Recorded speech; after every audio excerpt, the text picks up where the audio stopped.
Hello, everyone, and welcome to another edition of the NFL Draft Triple Take presented by UPMC. Mike Prisuta, Dale Lolley, and Matt Williamson with you yet again to continue going over the NFL Draft position by position. We've done that already, so we're going over the NFL Draft position by position again after further review, a double take on the triple take.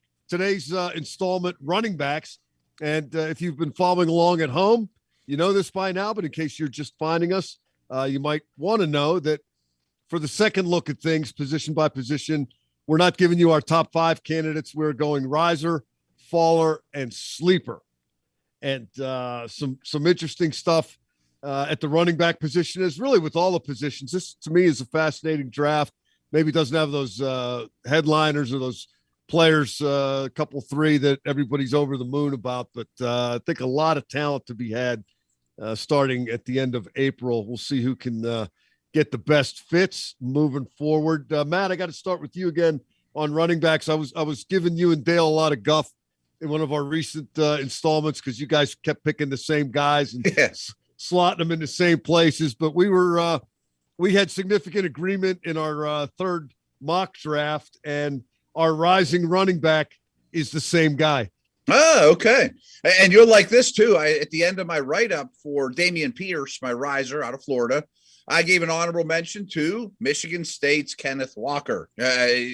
I'll pull back the curtain. I mean, why would I like honorable mention recognition for the best for the best running back in the draft? Well, I mean, the exact quote was, an honorable mention here goes to Michigan State's Kenneth Walker, who looks more and more like a Nick Chubb, Javonte Williams clone. That was much nicer things than I said about him the first time around. And I'll pull back the curtain. I mean, everyone knows the Steelers took a running back in the first round this past draft. So running backs, whenever we went through them the first time, were probably my last priority. I was digging into other positions first. And I have more respect now for Walker now than then.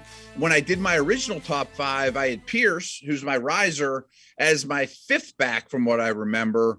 And I like him even more now. You know, I think what he does as a tackle breaker, the physicality, watching him in protection, that plays at the next level. He is a real handful. And I don't know what Florida was thinking, but he didn't have hardly any wear and tear off his body. I think his best days are to come.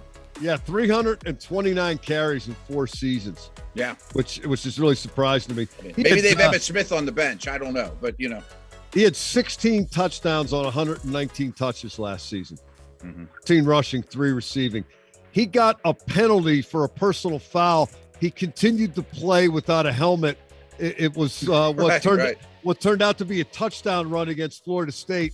He got his helmet ripped off on a cutback, and then he put his shoulder down at the goal line without a helmet and went through 2 defenders. This guy is pretty tough. Reportedly, he owns 3 pit bulls. I'm guessing that makes him pretty tough. He runs like he's pretty upset that he never got the ball enough at Florida, and he's trying to take it out on somebody. And, oh, by the way, there's this.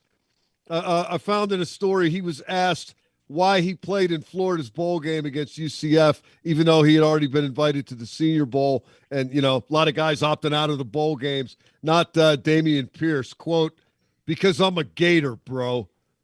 I mean, coaches are going to love this guy. I had a hard time initially when guys started bailing out of bowl games. It bothered me a lot, and now I get it. It's a business. They got to do what's best for them. But a guy who's, you know, I'm a Gator, bro.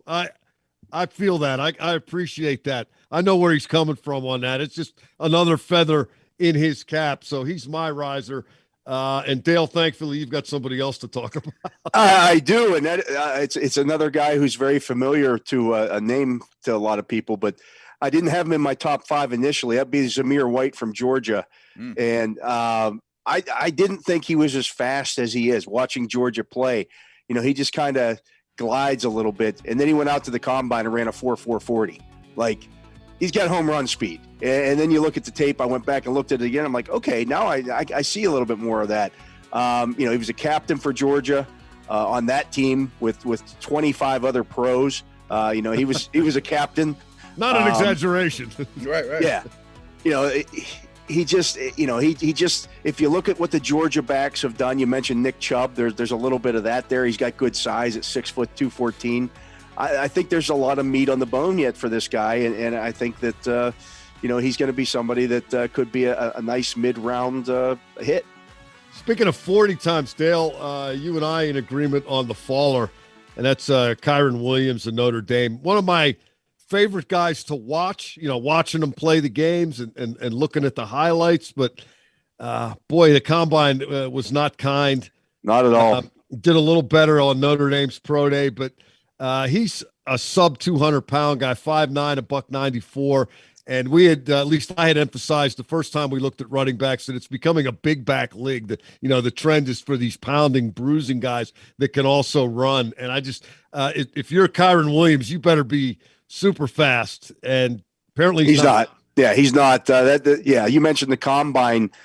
He was initially listed at like 199 or something like that. We came at the combine 194 pounds and still ran a 4.65. Like, you drop that weight on a fast track where everybody else is running 4.4s and he ran a 4.65. That did not bode well for him. He should have been under 4.5 if to be what he looks like. He looks like he plays at under 4.5. He does. But that 194 pounds was troubling for me as well. I mean, that's a little light, even at 5'9". So I had him initially as my number 4 running back. I don't think he goes that high. Yeah, I had him in the top 5 as well. And maybe in another year, if everybody wasn't running at record speed, you'd overlook it a little more. But it's a track meet now, and he's not keeping up. Matt, thankfully you have somebody different. Yeah, last note on Williams, but they say he is the ultimate leader and tough guy and all that stuff. But hey, you're small and you're captain, slow. Yeah, right, 100%. My follower was Isaiah Spiller, and Texas A&M has not. It's not the draft process has not gone great for the A&M guys since the season. And when I watched him the first time, I knew he was a big name prospect, and he didn't blow my doors off in the first viewing, and he's cut a little higher than I like, and I don't see real dynamic skills. And then he didn't test great, and I kind of went and watched a little bit more tape and thought, yeah, that's just kind of who he is. He ran behind a really good O-line 2 years ago, and I think he's fine. He's just not – I think his name recognition is a little bit higher than what he really is. Matt, let's stay with you. You can lead us off on the sleeper conversation. Yeah, I mean, I think if you go to South Dakota State, that counts as a sleeper.